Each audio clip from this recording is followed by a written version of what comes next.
सारे स्टूडेंट्स जो भी इस वीडियो को देख रहा है वो पार्ट 3 वीडियो को देख रहा है। इससे पहले पार्ट 2 और पार्ट 1। यहाँ पे आपके जो क्वेश्चंस होंगे वो 101 से 150 तक क्वेश्चन होंगे आपके, यानी कि 101 से लेकर और 150 क्वेश्चन आपके करवाए जाएंगे। इसमें कितने 50। तो इससे पहले के जो 100 क्वेश्चन है 50 और 50 पार्ट 1 और 2 में करवाए हुए हैं। ये सारे क्वेश्चंस एनसीईआरटी के बहुत ही इम्पोर्टेंट क्वेश्चन है साइंस के। तो ऐसे क्वेश्चंस हैं आपके जो आप रोज़मर्रा आपके घरों में या फिर आपके स्कूल में आप ऐसा एक्सपीरियंस करते हो। इन क्वेश्चंस के थ्रू आपको जो साइंस सीखने को मिल रही है वो ऐसा लगेगा कि ये सब कुछ हमारे जीवन में होता है। इसलिए इन क्वेश्चंस को बहुत अच्छे से देखो और समझो। तो अपना अब जो पहला क्वेश्चन है 101 वो है कि जीवाणु जनित रोग। तो ये 8वीं क्लास का टॉपिक है सूक्ष्म जीव वाला, कि जीवाणु जनित रोग कौन सा है। तो जीवाणु जनित रोग पोलियो वायरस से है, रेबीज भी वायरस से है और ये प्रोटोजोआ से है। टाइफाइड भी जीवाणु से है। 6 जो टीबी रोग है ये भी जीवाणु से, पर पोलियो वायरस से है। तो ये दोनों ऑप्शन नहीं बैठ रहे। फिर है आपका 6 रोग, टाइफाइड और हैजा। 6 का मतलब होता है आपके टीबी, ट्यूबरक्लोसिस, टाइफाइड और हैजा। ये तीनों ही जीवाणु के कारण होते हैं। जीवाणु को अंग्रेजी में बोलते हैं क्या आपके बैक्टीरिया। तो ये बैक्टीरिया जनित रोग है, ठीक है। फिर है कि पोलियो के टीके में किस प्रकार के सूक्ष्म जीव को शरीर में प्रवेश करवाया जाता है।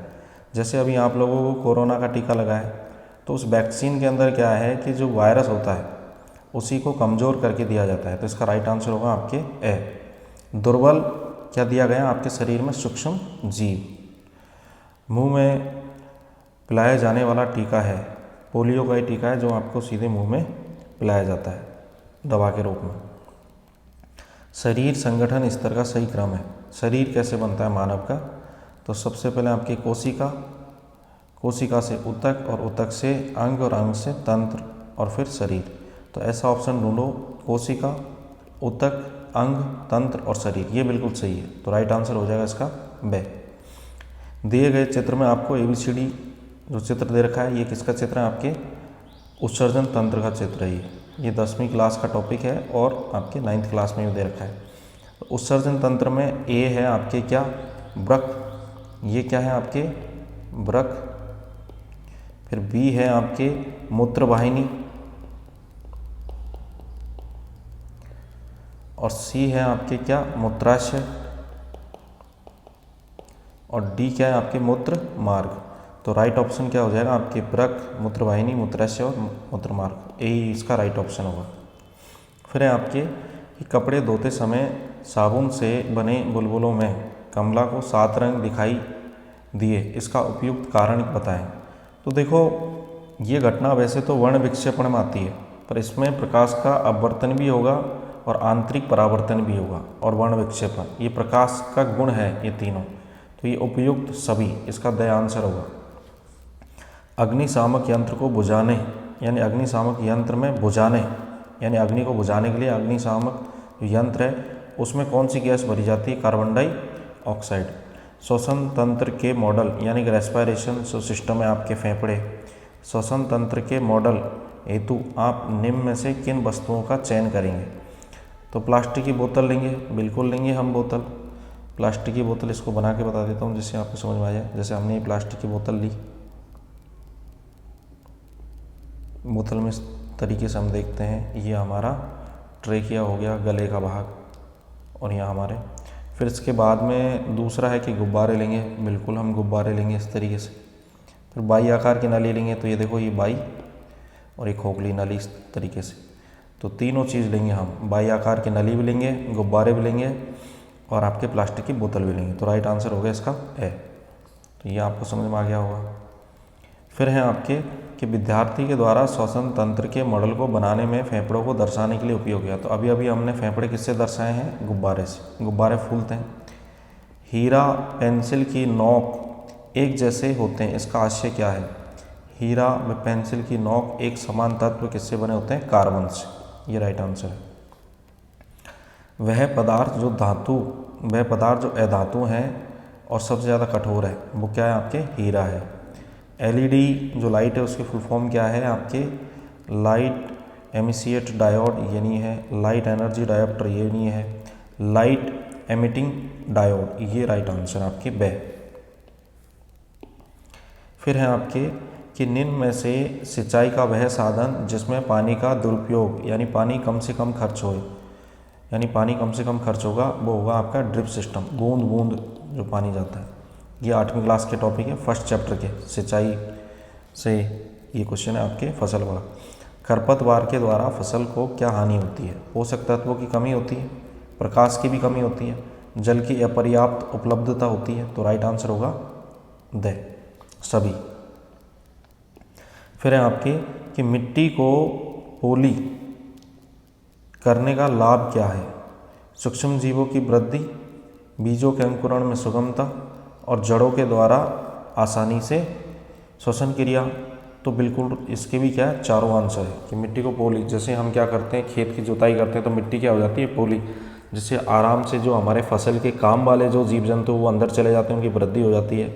बीजों के अंकुरण में सुगमता होती है, आसानी से बीज अंकुरित होते हैं। और जड़ों को आराम से जो हमारे फसल होगी उसकी जड़ को आराम से क्या मिलेगा श्वसन यानी कि वायु मिलेगी। तो इसके राइट आंसर क्या है द आपके। केंचुए को किसान का मित्र क्यों कहा जाता है? क्योंकि केंचुआ क्या करता है मिट्टी को उपजाऊ बनाने का काम करता है, पोषक तत्वों को कम नहीं बढ़ाने का काम करता है। ये ऑप्शन गलत है। मिट्टी के जल को कम करता है, नहीं जल को बढ़ाएगा। मिट्टी के रंग को बदलेगा, ऐसा कुछ नहीं होता। राइट आंसर क्या होगा इसमें ए। फिर है आपके कि आपकी माताजी ने साबुत मूंग बनाने से पहले उन्हें धोया और इसमें से कुछ मूंग जो पानी में तैरने लगे उन्हें अलग करके माताजी ने फेंक दिया। ऐसा क्यों किया, कारण बताओ। अब आपको पता है कि जो मूंग सही नहीं होगा, मूंग की दाल जानते ही हो, तो वो बीज सुंदर नहीं थे, ये कोई ऑप्शन राइट नहीं है। बीज का स्वाद रही थे, ये भी नहीं है। बीज कैसे थे, क्षतिग्रस्त यानी खराब थे और खोखले थे, इसलिए इनको फेंक दिया। तो इसका राइट आंसर क्या हो जाएगा आपके से। ठीक है। बीज के दानों को भूसे से अलग करने की प्रक्रिया को क्या कहते हैं? Threshing, thresher. फसल के काटने के बाद दानों को भूसे से अलग करने की जो मशीन होती है उसे कल्टीवेटर, हार्वेस्टर या ट्रैक्टर, तो इसको कंबाइनिंग मशीन कहते हैं। इसका राइट आंसर होगा ए। खेती करने के प्रमुख चरणों का क्रम बताओ। ये सारे 8वीं क्लास के पहले चैप्टर के क्वेश्चन से। मिट्टी को तैयार करना बिल्कुल सही है, फिर बुवाई करना बिल्कुल सही है, फिर उर्वरक देना और फिर लास्ट में सिंचाई करना। तो ये क्रम से पहला, दूसरा, तीसरा और चौथा, ये राइट आंसर है। ठीक है, तो इसका आंसर होगा ए। फिर है आपके कि असमतल भूमि पर फसलों की सिंचाई करने के लिए सबसे उपयुक्त विधि क्या है? जहाँ पे ऊबड़ खाबड़ है वहाँ पे आपको पानी किस रूप में देना? छिड़काव के रूप में। कृषि को नुकसान पहुँचाने वाले प्राकृतिक प्रकोप क्या है? बाढ़ आ गई तो कृषि खत्म, सूखा पड़ गया तो कृषि खत्म, ओला गिरे तो भी कृषि खत्म, हमारी फसल नष्ट हो जाएगी। तो उपयुक्त सभी, इसका राइट आंसर क्या होगा? द। आपने अपने विद्यालय में रसोई घर के कचरे का निपटान किस प्रकार करेंगे, यानी किस प्रकार अपने कचरे को नष्ट करेंगे? नाली में बहा के गलत ऑप्शन, समीप के खेत में डाल के गलत ऑप्शन, रसोई घर में छोड़ दें, ये कोई ऑप्शन नहीं है। विद्यालय के किसी एक कोने में गड्ढे में खाद बनाने के लिए डालकर, यानी हम अभी ये बन रहा है, अभी अपने स्कूल में ये बन रहा है अभी, तो एक तरफ गड्ढा हो जिसमें क्या पूरे कचरे को डाल दो, वो अपने आप ही क्या होगा सूक्ष्म जीव उसको खाद में परिवर्तित कर देंगे। बर्मी कंपोस्ट बनाने में कौन सा जीव सहायक है? केंचुआ।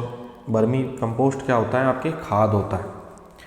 आप हरे रंग के डस्टबिन में कौन सा कचरा डालेंगे? हरे रंग के डस्टबिन में कौन सा कचरा डालेंगे? घर का बचा हुआ खाना और सूखे फल और सब्जियां। और घर के ये टूटे फूटे कांच और धातु किस में डालेंगे? नीले कलर के। ठीक है। और गंदी प्लास्टिक की बोतलें, पॉलीथीन किस में डालेंगे? पीले कलर में। तो राइट आंसर क्या होगा इसका? बे। किसान का मित्र, इस कथन का तर्क बताओ भाई कि ये कथन सही है। जो सर्प है, सांप किसान का मित्र है, वह खेत की रखवाली करता है, कोई ऑप्शन नहीं है। चूहों को खाकर फसल की हानि को रोकता है, बिल्कुल राइट आंसर। वो चूहों को क्या करता है? खा जाता है। तो इसका राइट आंसर होगा ब। अब है आपके कि बिजली की खपत को कम करने के लिए आप आपके घरों में किसका उपयोग करोगे? ट्यूबलाइट का, विद्युत बल्ब का, या दोनों का, या एलईडी का? तो एलईडी का उपयोग करेंगे हम, ठीक है। लाइट एमिटिंग डायोड, अभी इसकी फुल फॉर्म हमने पढ़ी है। प्राचीन काल से ही हमारी भारतीय संस्कृति में प्राणी मात्र के प्रति दया भाव रखते हुए इनके संरक्षण को प्रमुखता दी गई है। इस कथन की पुष्टि में सही तर्क है। चींटियों का आटा डालना, भाई चींटियों को हम आटा या चींटियों के लिए कुछ बनाते हैं खाने का और वो डालते हैं चींटियों के बिल पे जाके। गाय व कुत्ते को रोटी हम घर से डालते ही हैं, पक्षियों को दाना हम डालते ही हैं। तो ये सारे ही ऑप्शन सही है कि इस तरीके से हम क्या कर रहे हैं, प्राणी मात्र के प्रति दया भाव रख रहे हैं और उनका क्या कर रहे हैं, संरक्षण कर रहे हैं। स्वच्छता अभियान के अंतर्गत विद्यालय स्तर पर क्या प्रयास किए जाते हैं? देखो, स्वच्छता विषय पर पोस्टर प्रतियोगिता होती है बच्चों के द्वारा। गांव में रैलियां, जैसे अभी हमने रैली निकाली थी ग्रामीण ओलंपिक की, उस तरीके से भाई स्वच्छता के लिए हम रैली निकालते हैं। विद्यालय में कचरे का उचित निपटारा करते हैं, कचरे को व्यवस्थित लगाते हैं ढक। फिर है आपके उपयुक्त सभी, तो राइट आंसर होगा इसका द। नियत चाल से गतिशील वस्तु का ग्राफ समय, यानी कि जो ग्राफ है वो दूरी व समय के अनुसार होगा आपके कौन सा? ए। ये आपको मैं थोड़ा सा बता देता हूँ। देखो, अगर आपने 10 सेकेंड के अंदर 10 मीटर की दूरी तय करी है, फिर 20 सेकेंड में आपने 20 की दूरी तय करी है, तो जो आपका ग्राफ होगा, जितना टाइम आप बढ़ा रहे हो उतनी दूरी बढ़ रही है, तो ग्राफ कैसा प्राप्त होगा? सीधी लाइन। तो राइट आंसर होगा इसका ए। ये आपके 9th क्लास में टॉपिक है। कौन सा ग्राफ वस्तु की स्थिरता की दशा को दर्शाता है? अब यहाँ पे तो दोनों चीज़ें बढ़ती, यहाँ पे बढ़ी घटी बढ़ी, और यहाँ पे बढ़ी फिर घटी, पर हमें तो स्थिरता दर्शानी है, तो केवल एक ऑप्शन बचता है आपके द। राइट आंसर होगा इसका द, क्योंकि वस्तु कैसे है? समय के साथ स्थिर है। बहुत अच्छा क्वेश्चन है, इस क्वेश्चन को समझना। क्वेश्चन नंबर 132 है कि रमेश अपने मित्र को यह कह के भ्रमित करता है कि वह जादू से, किससे? जादू से पानी में आग लगा सकता है, पर उसका मित्र उसके इस जादू को नहीं मानता, क्योंकि उसे क्या पता है, सर ने पढ़ाया है कि सोडियम जो धातु है, सोडियम, उस धातु की क्रियाशीलता बहुत ज़्यादा होती है। तो पानी में सोडियम का टुकड़ा डालने पर क्या लग जाती है? आग। तो मैंने आपको लैब वाली कहानी बताई थी कि लैब के अंदर से क्या किया कि एक स्टूडेंट ने अपने पॉकेट में क्या सोडियम का टुकड़ा रख लिया और उसकी जेब में क्या लग गई? आग लग गई। क्योंकि सोडियम जो धातु है आपके 11 जो इसका परमाणु क्रमांक है, ये धातु बहुत ही ज़्यादा क्या है? क्रियाशील है। और इसकी क्रियाशीलता के क्रम से मैंने पहले भी एक क्वेश्चन करवाया हुआ है आपके, ठीक है। तो सोडियम धातु जैसे ही वायु के संपर्क में आती है तो ये आग लगा देती है। तो जैसे इसको पानी में डाला जाएगा तो ये आग लगा देगी, तो मित्र उसका बेवकूफ़ नहीं बनेगा। फिर है आपके कि पाचन तंत्र को सुदृढ़ बनाए रखने के लिए भोजन करने के पश्चात निम्न में से कौन सा योगासन करना चाहिए? तो वज्रासन करना चाहिए, ठीक है। सबसे अच्छा कोयला कौन होता है? जिसमें कार्बन की मात्रा ज़्यादा हो, ये सबसे, तो इसका राइट आंसर हो जाएगा ए। अच्छे ईंधन के लक्षण है उष्मा दे अधिक और धुआं दे क्या? अधिक नहीं, धुआं क्या दे? कम। तो राइट ऑप्शन क्या हो जाएगा इसका? ए। इसी तरीके से है आपके ये। फिर है क्वेश्चन नंबर 136 कि पेट्रोलियम के प्रभाजी आसवन से प्राप्त पदार्थ है। तो स्नेहक तेल ये भी प्राप्त होता है, डामर भी प्राप्त होती है, केरोसिन भी प्राप्त होता है, तो उपयुक्त सभी। इसका राइट आंसर क्या होगा? द। सोनू के प्लास्टिक की बोतल में अधिक गर्म पानी भर देने से प्लास्टिक की बोतल पिचक गई, क्योंकि बोतल के बाहर का वायुदाब अधिक था। ये राइट आंसर है। बोतल के अंदर का वायुदाब अधिक था, अधिक दाब नहीं, कम हो गया वायुदाब गर्म पानी भरने से। तो राइट आंसर क्या हो जाएगा इसमें? ए। बता देता हूँ आपको, ये 7वीं क्लास का टॉपिक है कि ये आपकी कोई बोतल है,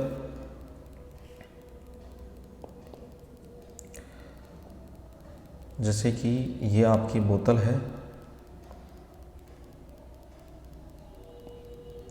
और इस बोतल में क्या किया, ये पहले खाली थी, अब इस बोतल में क्या किया? गर्म पानी डाला इस तरीके से।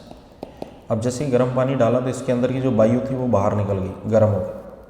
अब वायु बाहर निकल गई तो वायु दाब बाहर से तो पहले ही लग रहा था, तो पहले ये पिचक नहीं रही थी, लेकिन जब अंदर की जो वायु है वो बाहर चलेगी तो अंदर का क्या हुआ, वायु दाब क्या हो गया, कम हो गया। अंदर का वायु दाब क्या हुआ, कम, और बाहर का वायु दाब क्या हो गया, अधिक हो गया। इसलिए बोतल क्या होगी, पिचक जाएगी इस तरीके से। ये क्वेश्चंस आपके मैंने क्लास में भी करवाया हुआ है। फिर है आपके क्वेश्चन नंबर कि 10 सेंटीमीटर दूरी पर लटके हुए दो गुब्बारों के बीच में फूंक मारने पर दोनों पास पास आ जाते हैं, ऐसा क्यों। देखो जैसे एक ये गुब्बारा है और एक ये गुब्बारा है। अब इन दोनों के बीच में क्या है, यहाँ पे क्या भरी हुई है, वायु, ठीक है। अब 10 मीटर दूर से आपने अगर यहाँ पे फूंक मारी तो इनकी वायु क्या हुई, हट गई यहाँ से। अब वायु हटेगी तो ये गुब्बारे इस तरीके से हो जाएंगे, देखो क्योंकि वायु हट गई तो ये गुब्बारे पास पास आ जाएंगे इस तरीके से, तो ये इस तरीके से स्थिति बदल जाएगी। तो ये भी आंसर आपको करवाया हुआ है, ये आपके एनसीईआरटी में दे रखे हैं ऐसे ही क्वेश्चन। तो इसका राइट आंसर हो जाएगा गुब्बारों के बीच में आकर्षण बढ़ जाना, नहीं, गुब्बारों के बीच में वायु दाब घट गया, बढ़ा नहीं है, गुब्बारों के बीच वायु दाब का कम होना, राइट आंसर होगा इसका से।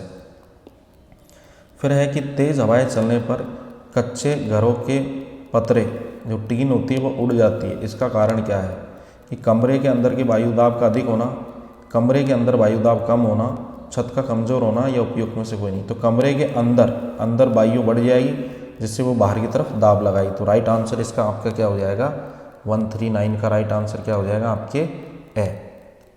तो इस तरीके से ये क्वेश्चन हो गए। फिर हैं आपके किसी उपग्रह, यानी किस उपग्रह को संचार उपग्रह के नाम से भी जाना जाता है, भू स्थिर उपग्रह, ठीक है।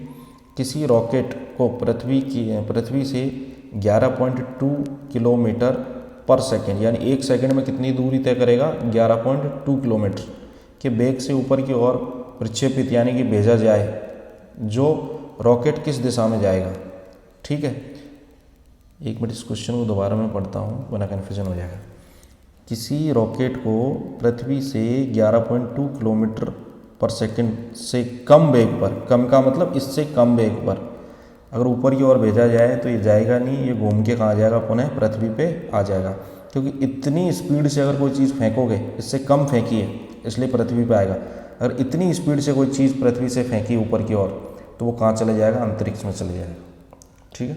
तो इसका राइट आंसर क्या होगा, से, कि भाई कम है, इससे वेग क्या है, कम वेग है, तो कम वेग से वो पुनः पृथ्वी पे आ लौटेगा।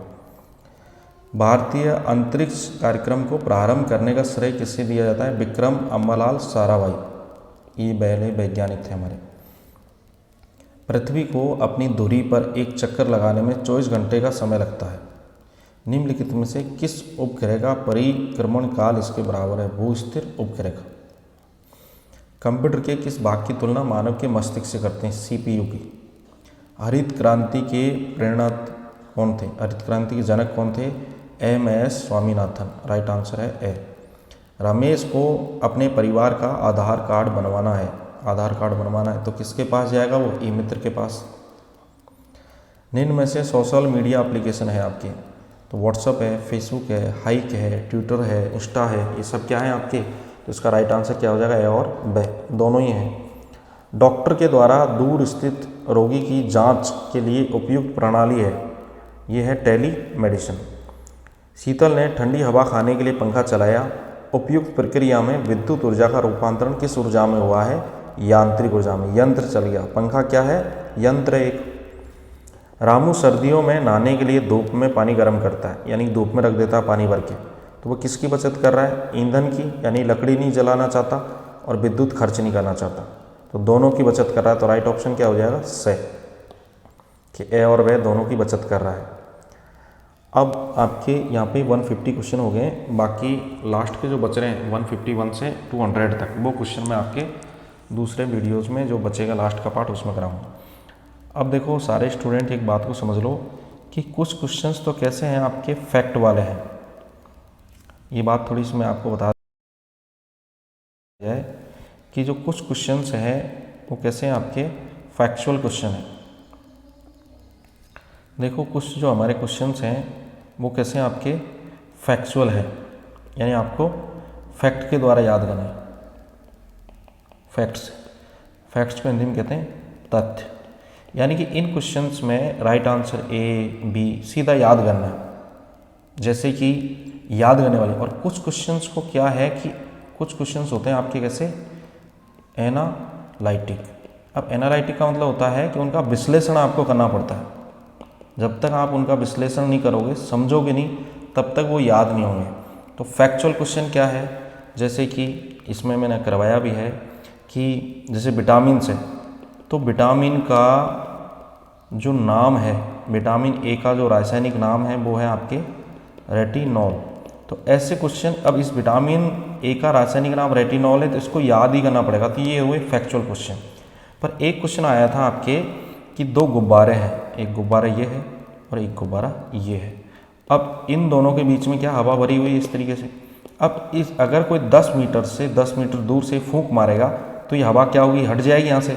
जब हवा हट जाएगी तो ये गुब्बारे क्या होंगे, इस तरीके से पास पास आ जाएंगे। ठीक है, तो ये क्वेश्चन कैसे हुए, विश्लेषणात्मक, यानी कि विश्लेषण करोगे आप आपके दिमाग में। इनको रट नहीं सकते, इनको समझना ही पड़ेगा। ठीक है, तो जो फैक्चुअल क्वेश्चन है उनको फैक्ट के हिसाब से याद करो, और जो आपके एनालिटिक क्वेश्चन है जो आप विश्लेषण करके यानी कि उनको आप समझ के करो, उनको समझ के याद करो। तो इस तरीके से आपके पार्ट 3 खत्म हुआ आज। अभी पार्ट 4 है जो आपको शाम तक भी मिल सकता है।